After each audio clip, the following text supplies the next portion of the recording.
Welcome to today's program. I want to run something by you. I want to get your perspective on something. You remember I sent a video to you where a man was physically beating the wife.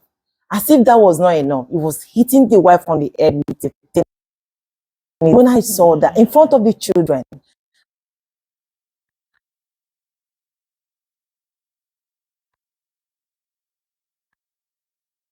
their significant others. And why do their victims stay? Because I don't want to believe that that incident was the first time, right? What in your opinion, because we are not experts, but what in your opinion do you think is the root cause of abuse? Yes. Okay. Firstly, we have different forms of abuse. Okay. And most of the time, these forms of abuse are being motivated by one thing, which is power. Power. Control over their victims. And I think the most damaging of them all is the emotional abuse, the psychological abuse, because when it lingers for a long time, it often turns to physical damage for the victims. So dominance. Just control. That control. Yes. The quest to, to be in charge. Power. So control, for them to be in control, they probably will need to intimidate. Exactly. Right? And manipulate and all of those things as a way of subduing that person. Yeah, exactly. Oh my God. But then do you think, because one of the things I always say to people is this whole thing, in my opinion, starts from first dates. When you go on a first date, don't overshare. Don't say so much. Do you understand? Because I think that women, oftentimes we share too much on the early stage of our relationship. We want to talk about our past relationship. We want to talk about what we are looking for and all that. And sometimes, some of these men that are damaged already, do you understand? That are so insecure in themselves, tends to mirror back what these women are saying. Do you understand? For instance, you said, I need somebody that is very intelligent, that we can have intellectual conversation. I need somebody that is this and that. And they are mirroring it back to you. To make you feel they are what you want. Exactly. So because they want to get into that space where they mirror back. They know, okay, this is what you are looking for. And I want a man that listens what they want to listen. So when they now get into relationship with you, I feel like because of that perceived weakness that they have, they are trying to now use dominance, like you say, control, to mask all of those things for people not to see what they are going through. And that just makes me sad, right? Now, let's go back to that video. Those children that you saw in that video, some of them were crying and the man didn't care. And that, for me, is a signal, is a sign of a psychopath. Exactly. Yeah, that's another form of abuse. Okay. It's a disorder. It's a disorder. And most of them are, like you said, psychopath. They are sadists. Some call them sadists, psychopath. And they feel, they find pleasure in seeing their victims in pain. And they find it more interesting. It's more pleasure to them when they are the one inflicting that pain. Do you understand? So to some, it's a disorder. To some, it's because they've been abused too. So they think the only way to get themselves out of that shell is to inflict back the pain on another person, abuse another person. It's just subconsciously, they just do it. But they think they are trying to heal themselves while doing the same thing to another person. So in a way, as a way of disempowering another individual, because they have been disempowered. They now use coercion, they use what do you call threats. They use control, dominance, they do the same thing. They do the same thing that have been done to them, to their victim, just for them to feel healed.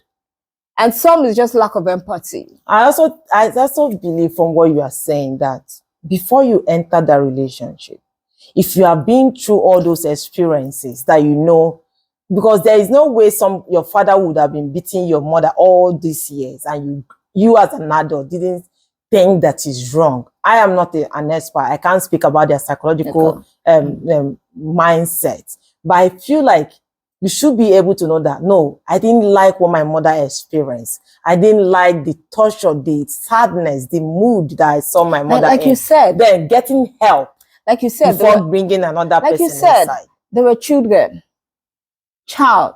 And you know what? Most of the time, we are not expert though. Most of the time, children tend to go into what they see, actually things happening around them often. They tend to go into it. They tend to see it as a norm.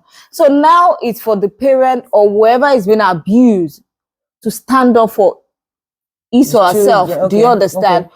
Just in helping the kids. Because if you're in an abused relationship and you have children and you are able to stand up for yourself, you're not only helping yourself, you're helping your children. Because that, by that they know it is wrong. Do you understand? Yeah. So, you know, the other day we talked about cheating and infidelity in marriage. And I think this is one of the core reasons every woman, every man should say, no, I'm done with this marriage. Because abuse of any kind destroys someone, reduces your self-worth. And another kind of abuse, like you mentioned, you said emotional abuse. I don't know what to call this, but oftentimes I've heard people say something like, my husband does not want me associating with my friends. Isolation. They use isolation. My husband does not want me, my family to come over. And these they are think, signs. Isolation is one of the signs of emotional abuse. Oh, of course. Just as intimidation. Do you understand? As not caring for your needs. If your partner does not care for your needs, it's a sign. If your partner is isolating you, it's a sign. Manipulation. Exactly. It's a sign. So you need to look out for the signs. Don't overlook the signs. When you see them, you know, gradually it will grow into something you will not like. So look out for the signs. Immediately you spot those signs, then you know what to do. You need to help yourself. Yeah. So, okay, I want to ask this question because I'm coming from this knowledge of this thing that happened in America between a popular and powerful singer and another and the girlfriend, one's girlfriend. And the story was, one of the things that came up was that the girl kept going back. And people kept wondering, why was she going back? And the question again is, why do you think the victims go back? Fear. To the fear. Okay. Fear of leaving is even greater than fear of being in that abusive relationship. It's the fear. Number one is fear. Number two, fear of being alone. Let me put it that way. Fear of being alone. And number two is, some call it love. They love blindly. They love thinking. There is this thing they call, I don't think it's love in my opinion. Because there is this thing they call, I hope I pronounce it, but I think they call it Stockholm syndrome. Stockholm syndrome. Stockholm syndrome is probably it's just basically talking about when the abuse of the person, the victim is actually having positive feelings towards their captive or towards their abuser. You call it a Stockholm. I think Stockholm syndrome. So I don't think it's love. I think it's just. I think it's love. I think it's a traumatic bonding between both of them. I would say love, because some people love blindly, like I say, and they believe their victim will change. They believe, oh, it's my partner, I love him, it will change. And you know, some people go to the extent of blaming themselves, or sometimes blaming economy for it. Oh, it wasn't like that. It's because of this financial blah blah blah that we're in. That is also where, guys, and it will change. I'm thinking differently here. I think these people, the abusers in this case, the male abusers especially, I think they kind of gaslight you. They kind of make you feel, you start doubting yourself. You start doubting, you're doubting your mental state. You're doubting your sense of thought, sense of everything. Now, when they gaslight you, maybe you are complaining about something, or you are calling their attention to something and say, you are overreacting. What is wrong with you? Why are you behaving like a child? Why are you overreacting? If they do that long enough, because again, they've used manipulation, they've used isolation, intimidation, threat, coercion, all these things against you. You have little or nothing to defend, because you are flat like a tire, you know, like a flat tire. Emotionally, you are flat. You have nothing to protect yourself over, because who do you turn to? Don't forget, there is an isolation where people are not even able to come closer come to close to you, you, or for you're them to, do you understand? exactly. So that's what I'm thinking that happened in that case. Help me remember my train of thought. We are saying something. No, we are talking about the musician and the girlfriend that keeps leaving and coming. Yeah. Why do they stay? Exactly. And some of them, yes. Some of them, again, is fear of being threatened. The abusers threaten them that they will harm them physically. And you know, sometimes when you hear that and you think there's nowhere for you to hide, you know this person is high up here and you are just there, or they threaten them with their kids. I will take the children away from you. You won't see them again. And of course, as either a mother or a father, because it's both ways. Either a mother or a father, you love your children. You don't want to go away from your children. And another thing is the fear of what would people say. I don't want blaming. Exactly. I don't want people to know I'm going through this. I don't want people to know I'm a victim of abuse. So victim shaming and blaming. The society too has a whole lot to do with this. I would not want to talk if I know the society will blame me for it. Do you understand? So most of the time, it's the fear of the unknown, the fear of not being alone, and that thought of he will change, she will change. I keep saying this. Nobody changes.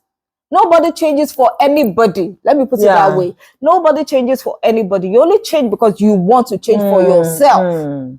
So most of the time, these abusers don't change. They do not. What do you think the victim, in quotes, can do in order to prevent that? Because from where I'm sitting here, I think one of the things you should do is not rush into relationship. Because some of those people will come and start love bombing you. You know what I'm saying, right? They want to, they are so much in a hurry to be with you. They are sending you all kinds of gifts. Talking about what I lost my train of thought the other time when I wanted to say that what they do is almost like what you call tension building. From tension building, then the incident of where they now abuse you physically or emotionally happens. Now again, the next thing they do is that reconciliation. They start begging you, buying you all kinds of gifts and all of that. Then they will be calm. At that phase, the victim will now start. That's when you now say, according to what you just said, where the victim will now be defending the abuser. Oh, then Shebel. It's just that, you know, I caused it. They will even be blaming themselves. I caused it. I shouldn't have said what I said. You know, us women, we should know what to say. You know, I caused it. You know, they will not be blaming themselves because this person has manipulated her so much that she does not even trust her own sense of judgment. Do you understand? So you see that circle of psychological bonding, traumatic bonding that just keep going. Because when they are in that mood of do we say honeymoon mode where you feel like, oh my God, he's so sweet, he's bombarding you with all kinds of gifts, you probably think, okay, even apologizing. Of course, now when they are, I'm sorry, you caused it, and as they are apologizing, they're also gaslighting you. So I think one of the ways to stop it before it could actually happen is before, when they come to you for dating, don't overshare at that early stage. Observe more than you talk when it comes to that, right? And also test the relationship. You have to understand how that your supposed future partner behave in every situation. The rage of their emotion, how deep or shallow their emotion is. Do you understand? How do they treat hunger? That's the thing, and the emotion, the shallowness or the depth of their emotional rage. You have to check. How do they treat the waitress, the whatever? When you share the good news that is happening in your personal life, how do they react? Are they insecure? Don't overlook all those things to say, oh, maybe they will just give you attitude. In fact, I think we should trust our gut feeling, intuition. It can never go wrong. You know, I keep saying this. I said it in the last episode. Your gut feeling will never go wrong. If you listen to it, it's beyond what you can see. You will just know. Even by sitting right here, if you are meeting me for the first time, my gut feeling will go into action and we know what you are all about. But if you don't listen and we are swayed by the physical The things you appearance, see. we will miss what you are supposed to pay attention. So pay attention to your gut feeling. Don't overshare at the early stage of your relationship. Test this person, no matter how much this person is love bombing you with gifts and messages and calls and trying. In fact, I believe if it's too good to be true, something is wrong. I will call you by too good to be true. No. Those gifts are important sometimes. No. Abike Joe, those gifts, they are very, very important sometimes. I'm not like that. Biko. Abike, Peace of mind can never be overemphasized. And I think that's why the abusers, when they finally leave that relationship and get to meet a calm guy, a stable relationship, they feel so awkward. Do you understand? They feel that something is missing. In fact, they will not be the abuser. Because now the guy they met is so calm, he's so understanding, he listens, he's very empathetic. And empathy for me is the ability to understand another person's perspective and feelings. It's not about who is wrong or right. It's about, do you get it? Do you understand my feeling? Are you able to comprehend what I'm saying and understand where I'm coming from? That's empathy. And at the end of the day, if that person is giving them all of that, and that's why more often than not, bad guys get the best girls. Do you understand? I said that. I don't know. Honestly, because girls seem so, in my opinion, again, I have said this repeatedly, I'm not an expert, but just from where I'm seated, I think that girls prefer bad guys over good guys. Because to them, good guys are boring. They are not used to. I will not lie to you. I grew up in the East. When I was growing up, girls will say, they can never date a guy. Not all girls. Some girls will say they can never date a guy that don't lay hands on them. That they love that makeup sex. They say it, or anybody that grew up in the East will say, they will now, will be, in fact, if anybody that grew up in the East that was telling me they've never heard this will be so disingenuous. You understand? Because it's true, it happened. Because they like that trauma, and it makes me think, where did they get that knowledge for, or that, what do you call now, do you understand? Where did they get that mindset from? That they think a man will have to beat you, then the reconciliation that will have now come with the sex is better than every other thing. So they thrive in chaos. To them, it's not. That's what I'm saying. That means they are broken. Even those victims, the so-called victims, are broken from their parents' home. Something is destroyed. You call them victims. They might not be victims. That is what they want. That is what they like. You see, it takes for an abuser to get out of that abusive relationship. It takes the abuser, the abused to get out of an abusive relationship. I mean to say, it takes the abuse to acknowledge what that particular thing happening is abuse. Do you understand what I'm saying? It takes the abuse to acknowledge, oh, this is abuse. I'm being abused. Then educate yourself about it. It takes that much for them to get out of an abusive relationship. You might see it as abuse. The abused might not see it as abused. But it's still wrong, because now you are going to bring children into this world that is going to continue that psychological trauma lifestyle that would keep. Because for instance, you are raising your boy so well, and another person feels like that came from a not broken home now, in an abusive family, is not thinking this is the right way to live. Probably sometimes, what if they marry a well-brought up person? So what I'm saying is that when he's not working, I don't care if you're enjoying it. Something is wrong with you if you're enjoying abuse. Something is psychologically wrong with you if you're enjoying abuse. I don't care how many gifts the person showers you when they are remorseful. The truth is, it's not healthy for you, for the society, and it's not healthy for the children you are bringing into the world. So again, let's say this. Society has to do well. Do more in accepting people that say, I can't do this because this person is abusing me emotionally, physically, and all of that. And for you out there, when a man is, or a woman, your significant other, is using isolation, manipulation, intimidation, coercion, threats, and all of these things against you, pay attention to it, because it's not a normal behavior. Of course. People say, I hear people say, was it you that said that to me, Abi? I just hear people say that when somebody loves you, they will be afraid of losing you. And I think losing you should be the last thing on the person's mind. Hurting you should be first. Exactly. When someone loves you, they should be so scared of hurting you. And that for me is love. Let's just look at these things and see how we can better sanitize our society to make sure that we are bringing in and raising sane children and sane society. So is there something else we're supposed to talk about that we've not mentioned? For those that are already in the abusive relationship, acknowledge it first. After acknowledging it, educate yourself about it. Then find someone you can talk to. I think it helps. People will say a problem shared is half solved. Find somebody you can talk to, you can trust. And again, know your abuser's trigger. What triggered that abuse in that person? Know their red flag. But you can't control that, right? Like the analogy I gave the other time. If the person is having insecurity, that they feel inadequate, there's nothing you can do about that. I know. But because if you start massaging their ego and say, babe, you are good, whatever, you are this, you at the end of the day you'll be losing your sense of self while you are trying to maybe I'm talking about physical abuse here. Know what triggers it. Know when they are triggered. Know their red flags. Let me put it that way. So to save yourself from being physically abused at that particular point, that's if you're not ready to leave.